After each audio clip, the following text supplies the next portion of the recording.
transistor, inverter,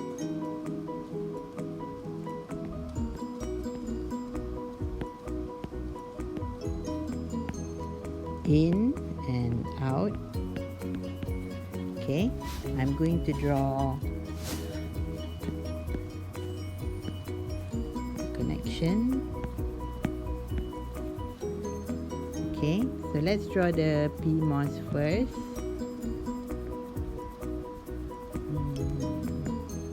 Okay, the PMOS is like this.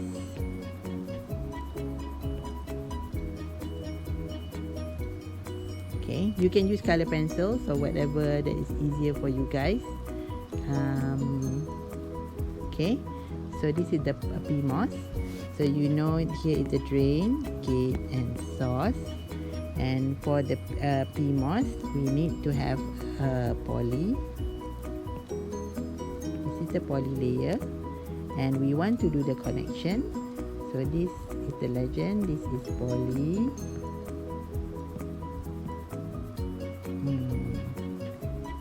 This is P diffusion. Okay, now we want to do the connection to VDD, and this is metal and it's blue here, and it will be connected to VDD. Okay, now I'm going to do the NMOS.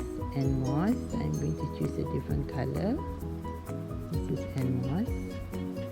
Okay, and this is the N diffusion. And then we have the polysilicon. This is the gate, right? And then we have the metal.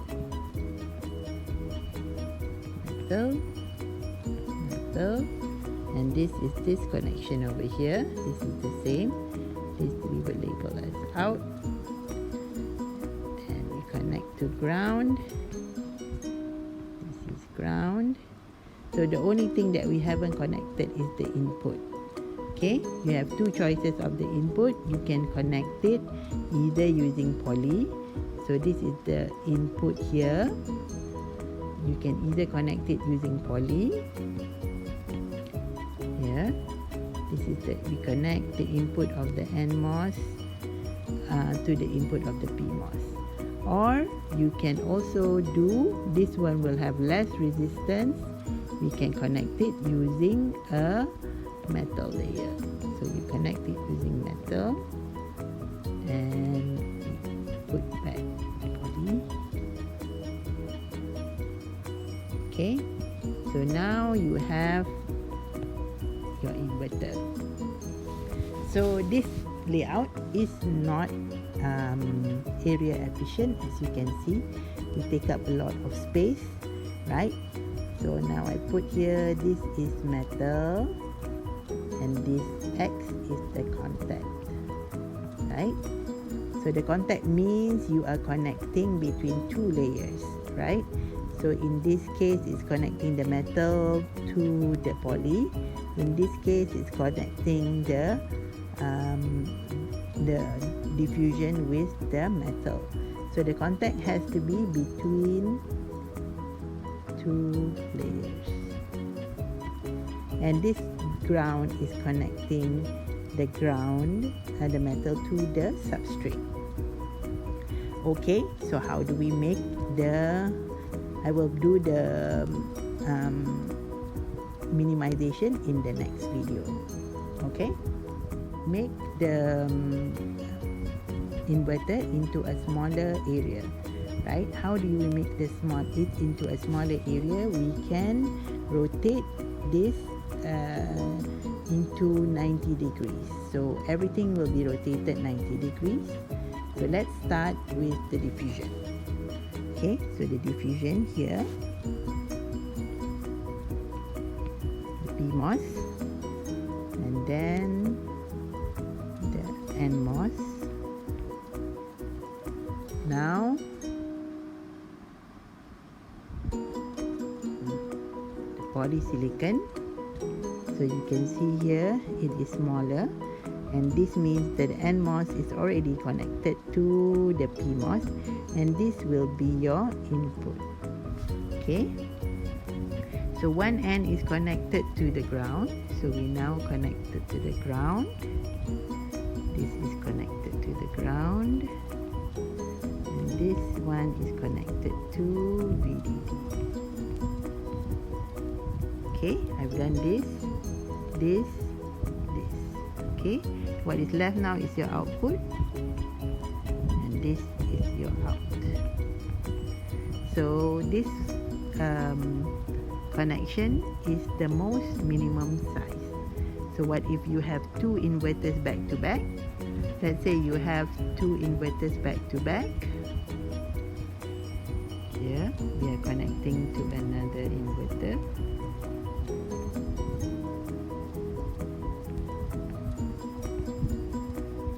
Okay, out 2.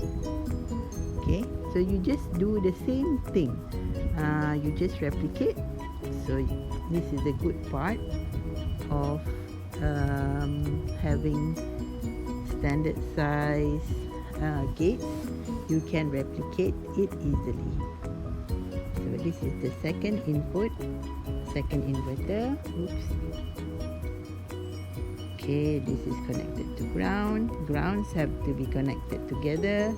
It's connected to VDD. Both VDDs have to be connected together. And this is the second output. This is output 2. How do we connect the output of the first gate to the input of the second gate?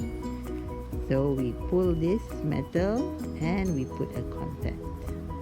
So now you have two inverters back to back, also known as like this. This is out 2, this is in, out, and out 2. Okay, very easy, right? Want to see how we want to connect a NAND gate. We know now the NAND gate is 2 PMOS in parallel and 2 NMOS in series, right? This is A, this is B.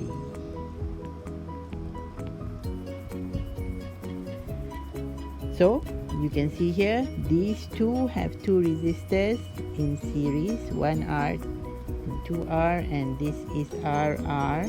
Worst case scenario, there is 1R for the PMOS, the pull-up network, and there is 2R in the pull-down network. So this will become 2R and RP. Right? We want to make the current to be equal into the both branches, the pull-up and the pull-down network. So in order to size, usually mu n, if we assume mu n equals to 2 mu p, the mobility of electrons is double the mobility of holes. Usually we have to double the size of the PMOS. But now you can see now here the PMOS has half the resistance of the NMOS. Because of this, we do not have to double the size of the PMOS. So the size of the PMOS and the NMOS is the same. Okay, so now how do we draw them into the stick diagram? So here, right, I'm going to draw. So we have NMOS, PMOS, and NMOS,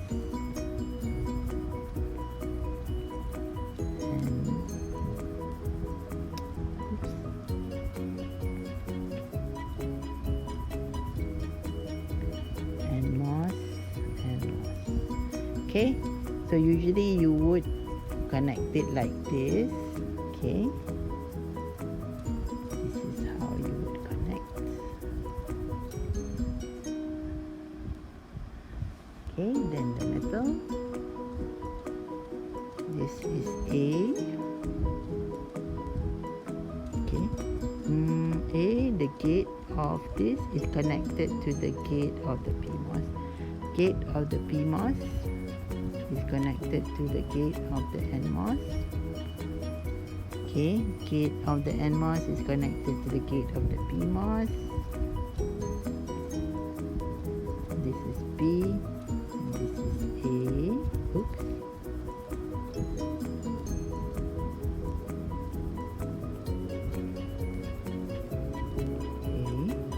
Okay, so you've done the connection of A and B. This NMOS is connected to this NMOS. So there is a connection here. There is a connection to the ground. GND. And there is a connection to VDD. These two are connected together and they are connected to VDD. These two are connected together and they are connected to the output. This is the out. Okay.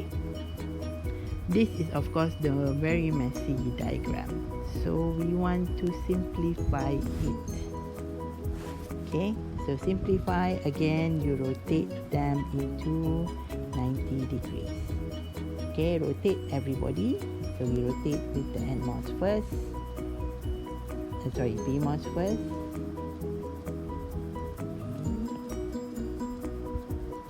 Then NMOS.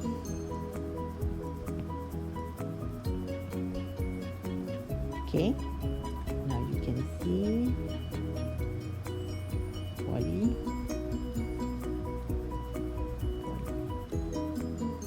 On the right I have A, so this is A, and on the left I have B, so this is B.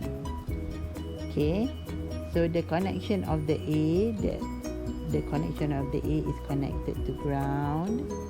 So I connect one end of A is connected to ground.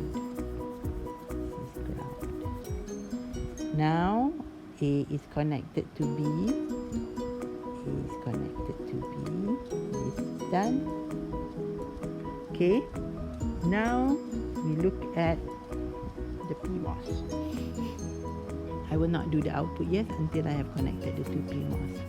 Okay, so two ends are connected to VDD.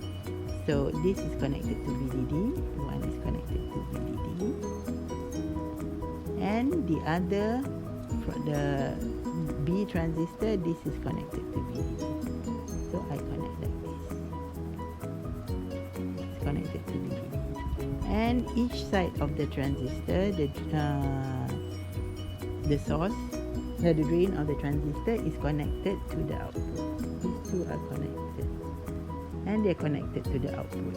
Where is the output? It is output is connected to the other end, the terminal that is not connected in of B. So this one is not connected, so this is here. So here is your out. That's it. So since the transistor size of all the transistors should be the same, so here if W over L of NMOS is 3 over 0.6, the W over L of NMOS is equals to W over L of PMOS, which is equal to 3 over 0.6. So all should be 3 over 0.6, which means here is 3 and here is 0.6. Okay, so all are the same size. Okay.